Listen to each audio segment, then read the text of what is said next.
Cara, você sabia que existe uma parte deletada em Undertale que atrapalharia os speedrunners?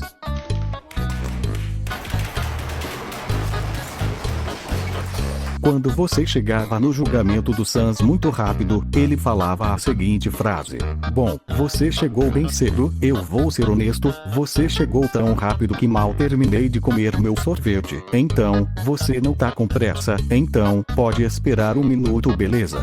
E ele fica 1 minuto inteiro comendo sorvete. O Toby Fox tirou isso, porque os speedrunners iriam achar ruim ter que ficar esperando o Sans comer o seu sorvete. E o pior é que o Toby Fox só revelou isso em 2023, 8 anos depois do jogo ser lançado. Você acha que ele deveria ter deletado isso no jogo?